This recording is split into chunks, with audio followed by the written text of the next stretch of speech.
This is Olivier. Proudly from France and at 32 years old, he comes today with a calculated net worth of $668,839. And during our discussion, he reveals how he's done it. Would you consider taking any other form of debt? No way. What about like for a car or any of that? Never. Why? I don't spend money that I don't have. In this video, not only will we dive into his own personal finances, but also discover strategies used by Europeans to manage their money effectively. Let's dive right in. Welcome to Finance Action. My name is Romain, and today, guys, we are into an atypical scenery live from the south of France, and we provide you with a different twist to our typical programming of Finance Action, really wanting to showcase kind of experiences and personal finances outside of the United States, with a particular case here featuring the one and only Olivier. How are you doing? Thank you for the invitation, Romain. Of course. I'm fine. All right, Olivier, let's look at your profile. So you are 31 years old, you're originally from Nice. You currently live in Nice and you work as a finance teacher and also in investments. Is that right? It is totally right, thank you. Looking at the way you've rated your personal finances from chilling to Mayday, what would you rate yourself today? Before divorce, it was okay. Now it's chill. Now it's chill, okay, wow. So that's going to be an interesting story, guys. You will find that the financial system in France is quite different, maybe to the benefit of the US, so stick around. Let's first dive into the story of our friend here, as he is currently born, raised, and worked in France for all his life. Tell me a little bit more about who is Olivier. I was like a child. My mom was here for me. She did everything for me. She helped me. She was really lovely with me. When I was 15 years old, when I saw that my mom, it was difficult for her, like about money and everything, to decide to work at the same time. So, a pretty good childhood with a single mother, living in the south of France. You've never really been inside of a wealth, but you will find that Olivier today finds himself in a very, very good situation. But that didn't come super easily, especially as we think about what you mentioned previously, that you had a divorce already at 31 years old. Tell me, what's going on? Yeah, oh my gosh. It was like, when you fall in love and you decide to stop everything. It was a crazy story. I met a girl in the street in Nice. It's a really nice place. If you've never been, let's come. After 2 days, she decided to stay in my place. We came in different place, and she was like a Eastern Europe girl, and I was never with a girl in my life staying in my place, and she stayed, and I was like, wow, I needed to work, because she said to me, I will never work. But you know, when you fall in love, you accept everything. Yeah, that's right. So she didn't want to work. What was going on on your side? You know, when she say me this, she helped me really, because I was like more open-minded in my life. I say, okay, I need not to work only for me. I need to work also for someone, like family and everything. And we decided really early to get married.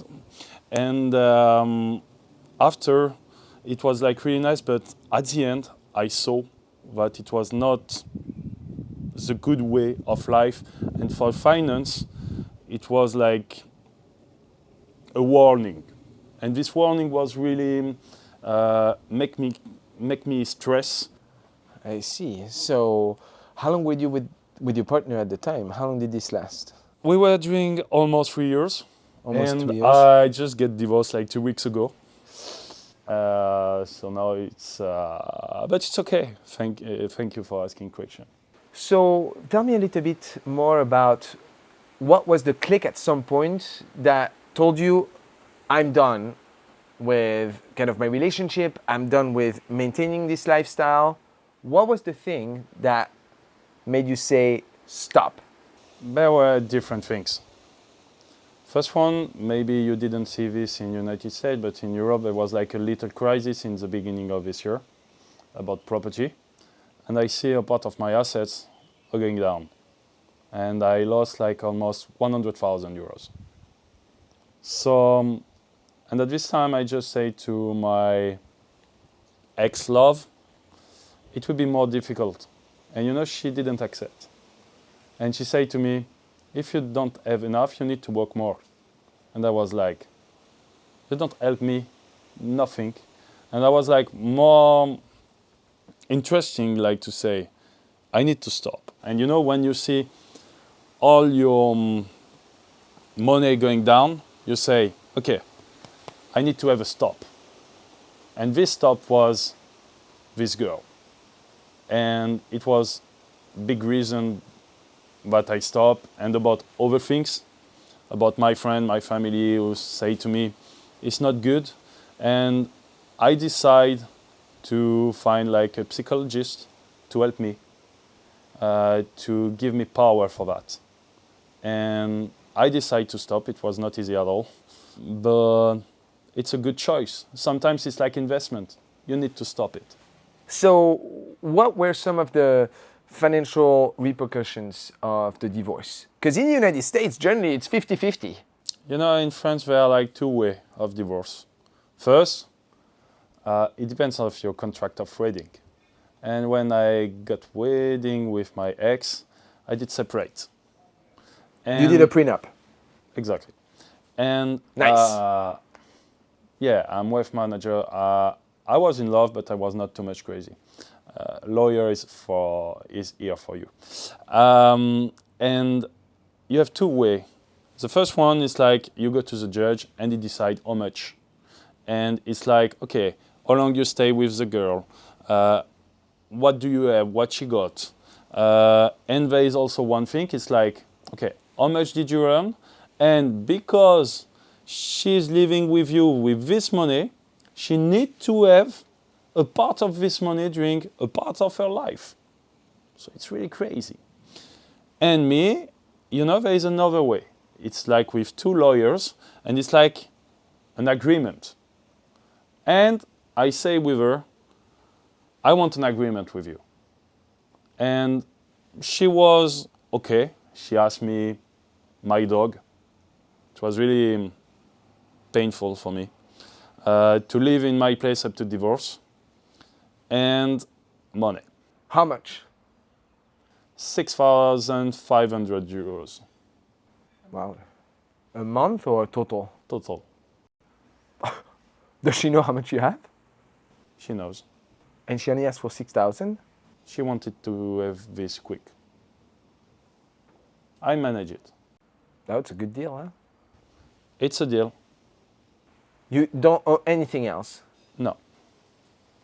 You know, like when you divorce, you don't make money, but you can lose a lot. So you need to manage it. Okay.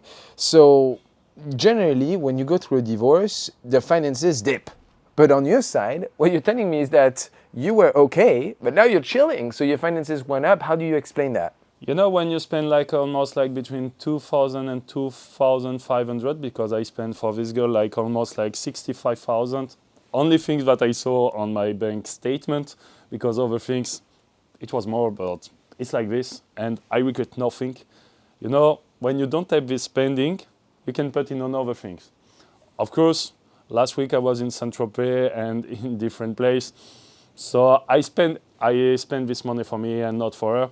But now I'm going to more invest in different project and plan.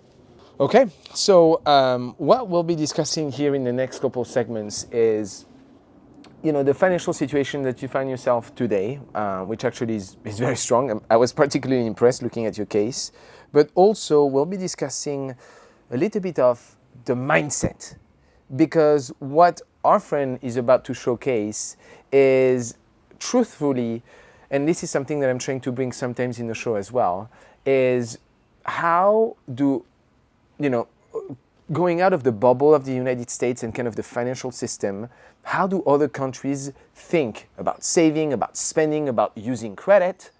I mean, there is drastic difference. And I can tell you right away, because I look and I did some of my search, the local purchasing power in the United States is much stronger than in France, but somehow the financial situations that American peoples have found themselves in is much worse.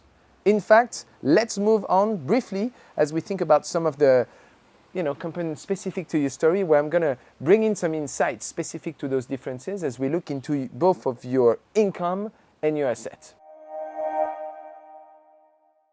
A brief pause here to ask you if you enjoy this type of content. I would love to read in your comments. What do you think about this? Should I continue to look into different countries and trying to understand how people outside of the US think about finance? Please leave a comment. Let me know how you feel. Also follow us across the different socials and look for the resources in the tab below. And now let's get back to our content. So let's start first with your income. You work in finance as an advisor, and you also work as a teacher at the university. Together, how much does that bring you per year? For university, it's more like for fun, because I was in this business school before, and one time they asked me, do you want to teach? And I say yes. It's not for this money, just for chilling. It's like almost 2,000 euros per year. And the other is like more my main one, my main income. It's like almost 127 net. Net? Wow, okay, 127 net. Do you have any other source of income? Yes, I got, because I invest in flat. And, so real estate. And how much does that bring you on average per month, you would say? It's like 1,100. Okay, but look at this, guys. If we look at the taxation in the United States, we really are in favor, because our friend here is taxed. Whew, I mean, you're taxed at a rate that is... It can be 41%. 41%, when the highest federal margin tax rate in the United States, it's 37%, and that's for income higher than $500,000. So you are getting taxed like no tomorrow. But when we look at your income, let's be honest, you are an exception. Because bringing you here quickly into stats, France has a much, much lower income than the United States. If we look at the median in the US, it's about 46,000. In France, you're looking at 23,000, okay? So it's almost doubled in the United States. But when you think about the cost of living, actually the US is only 30% more expensive, and most of which is driven by rent, okay? Anything, groceries and so on, France is pretty much similar. This raises questions about consumerism in the United States. As I mentioned previously, the purchasing powers of US is 38% higher than in France.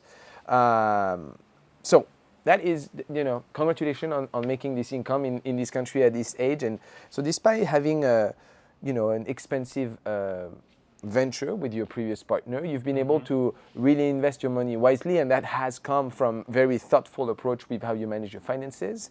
And I've looked into all of your statements. Olivier provided me with 30 emails, so thank you for being... Yeah, I hope that it was not too long. So specific. So let's dive into this, guys. Follow me along, and I will kind of summarize those. In France, those terms have kind of a different naming, but I'm going to make sure that you guys follow along. So here you record about 10 different accounts. Some of them range from $1,700 up to $304,000, okay? Most of your money actually is put into investments of the nature of $304,000 invested into kind of the stock market. Yeah, it's correct. And about $263,000 invested into real estate. Between like the credit and the net profit. Yeah. So that's your net positive on this. And you also have a bunch of different accounts, checking accounts with 5,569. You have another investing account with 25,585.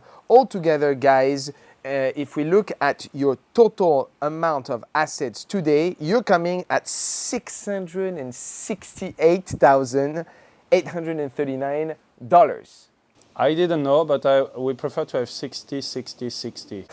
That is definitely impressive. And guys, let me bring a little bit more texture again as we think about this US versus France.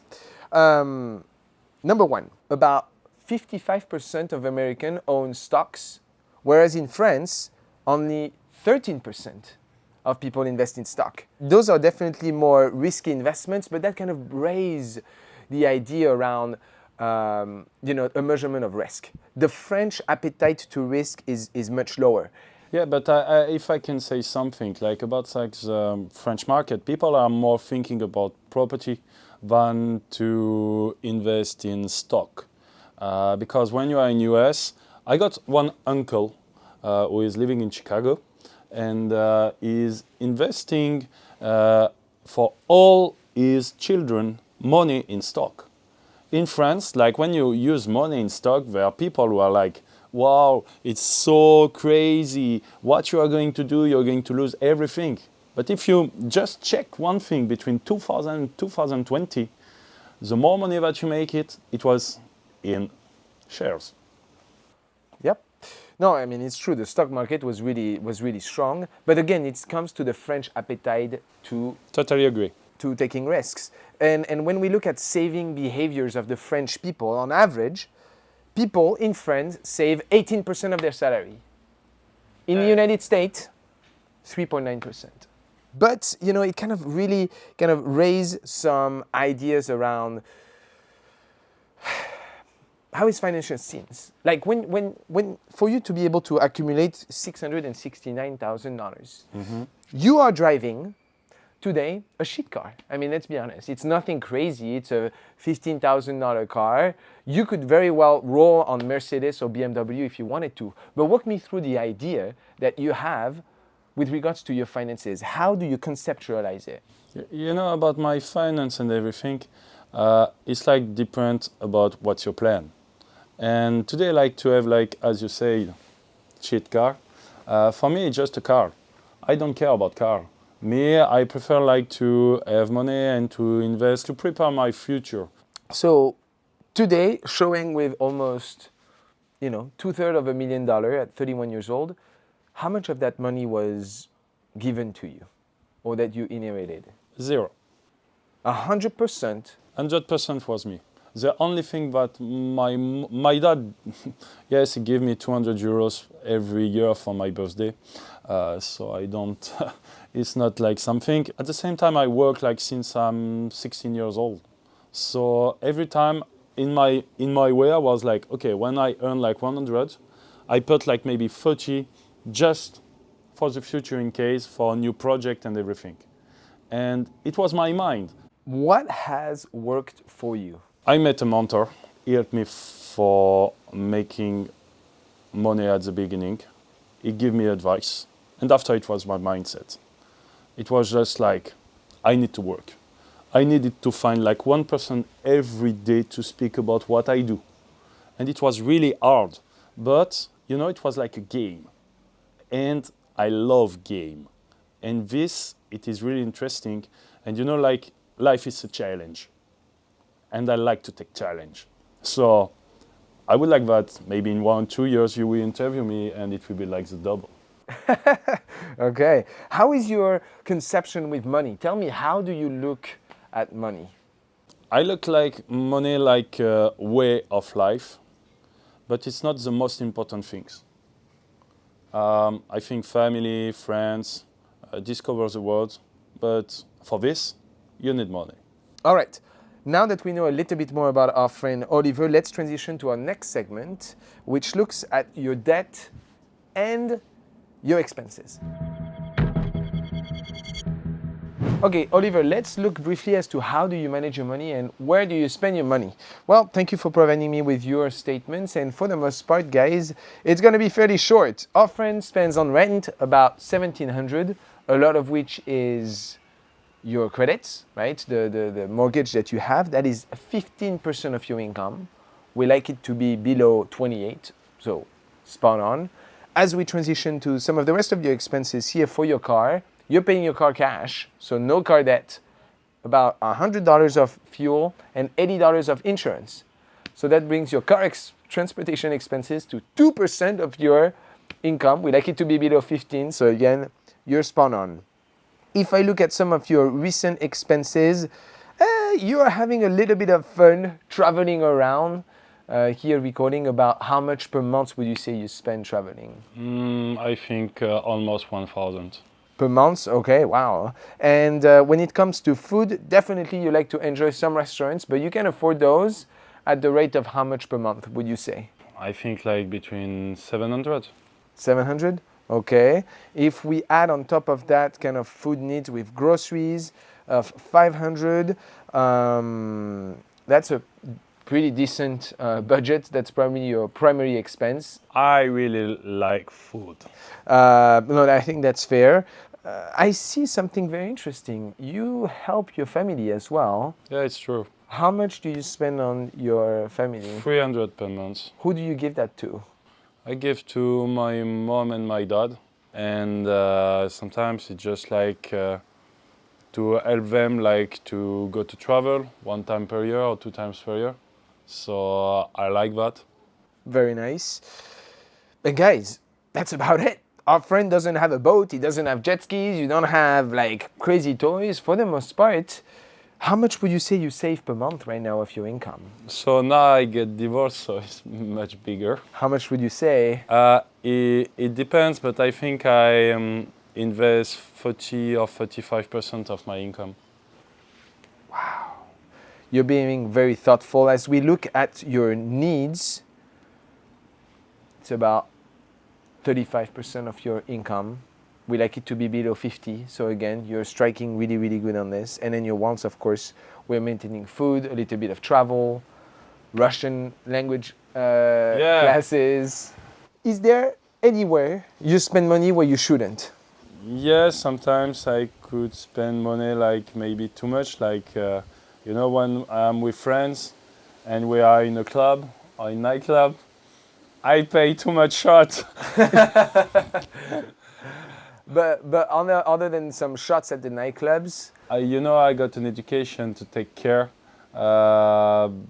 So now I'm more focusing about why I invest. So ladies and gentlemen, welcome to the French system where education for the most part is free. Exactly. Okay, $0 of debt of student loans. Tell me a little bit about credit cards.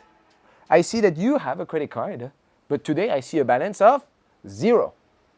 Yeah. Can you tell me a little bit more about that mindset? I don't spend money that I don't have, and I just spend the money that I have. Okay. I have mentioned about this line definitely multiple times in the show, and something to note, guys. Look, very, very interesting information. If you look at the average balance that French people carry on their credit card, for some, a lower segment of the population is about $1,000. The average credit card balance in the United States is $6,300. No, we give you just one example. I was in New York last year, and between this, shops are open every time in New York and the United States. In France, we stop. We more chill, we take more time and everything, and sometimes it's not just like to spend. And that potentially makes you feel a little bit more at ease with finances. Yes, even if we don't have too much stock as American, but I agree with you. And I want to tackle a little bit about this because some of the people in the comments may say, oh yes, but we have to think about retirements, we have to think about healthcare and so on. And you are raising some very valid points. When we think about the socialism system of France, which personally I am pro-America. I love America. It's definitely my thing, this aspect of competition and challenge, whereas France is a little bit more supported by the government. France has free healthcare. You never really pay for healthcare, right? It's not true, because if you take my income, there is a big part to give. Ah, interesting. Yeah, it's like a big part, because when you got 100, really, you got only 45. Everything goes to taxes. You pay for retirement, you pay for if you're unemployed, you pay for lots of things. The taxation system in France is much, much, much tougher. And this is one of the primary reasons, actually, in a way, why I'm growing in the US. You're living in Nevada. I think it's a good place. It's a great place, actually. But what I mean, though, is that if you really want to demark yourself to be at the top, which I'm hoping that every individual strive to, you have much greater tax incentives and much greater options when going to the United States. Yeah. So in terms of car debt, you have no car debt. Peanuts. Peanuts, you bought your car. Cash. Let's go, that's the way to do it sometimes. Let's move on to some of the rest of your debt, including real estate. So I want to tackle something here, guys. As we think about, again, the difference between France and the US, what is the mortgage rate that you have on your real estate investment? I have like between 1 and 3. Which is crazy. This is what is great about France is generally loans are much cheaper. So right now, to give you some perspective, in the US, the mortgage rate is around 7%. Like returns in France are not as high as you may want to expect in the US. For example, I have a friend who has an apartment in Paris that he bought for $610,000. Yeah, it's stupid. And it's renting it for $1,200 per month. Awful, okay? So, I mean, like every place, you know, you have to be very thoughtful about how you invest into real estate. So when we look at your total debt today, well, I mean, it's pretty much your real estate investments. It's only. Would you consider taking any other form of debt? No way. What do you mean? I will only take debt only for property. What about like for a car or any of that? Never. Why? Because it's only for investment. Exceptionally, that again brings you today to a fairly, very strong position. As we think about kind of wrapping up here a little bit together our discussion, what would you say to an American audience, 90% of you who are watching today are from the US, who potentially find themselves in kind of that consumerism environment where everything is a want almost, you know. We buy things, and sometimes when we don't have the money, you know, I've been sacrificed as that in a way. What would you like to say to wrap up this discussion? I think everyone needs to do everything that he wants, but you need to take care. Because I saw many people who are really in difficulties, and when you spend too much, you can have really big difficulties. You can finish in the road and everything. And just spend the money that you can. Maybe like French government and European rules are maybe better, because if you spend too much money, if your deal works, well done, congratulations. But if it's not working, it will be a big hurdle. So maybe just take care of it. Yeah, I would like to wrap up this discussion by saying that the socialism aspect of France allows people to know that they have a safety net, because the government will always kind of support, you know, with unemployment services and so on. And despite having that safety net, the French mentality has always been very thoughtful and kind of careful about how we spend our money. In the United States, it's the opposite. We don't have a safety net, and people are willing to take so much more risk. So I will always want you guys to think about this sentence as you think about our discussion together. Only spend the money that you make, and know that actually in the United States, we are still finding ourselves in a very good position, which is a crazy land of opportunity for everybody to take action. But all of this comes from your own introversion and really thinking about how do you approach your personal finance. Thank you so much, Olivier. Thank you. Have a good day. I hope that you will enjoy French Riviera. Yes. Guys, thank you so much for following along. If you like this type of content, we invite you to like and subscribe. Until then, I see you next time. À bientôt.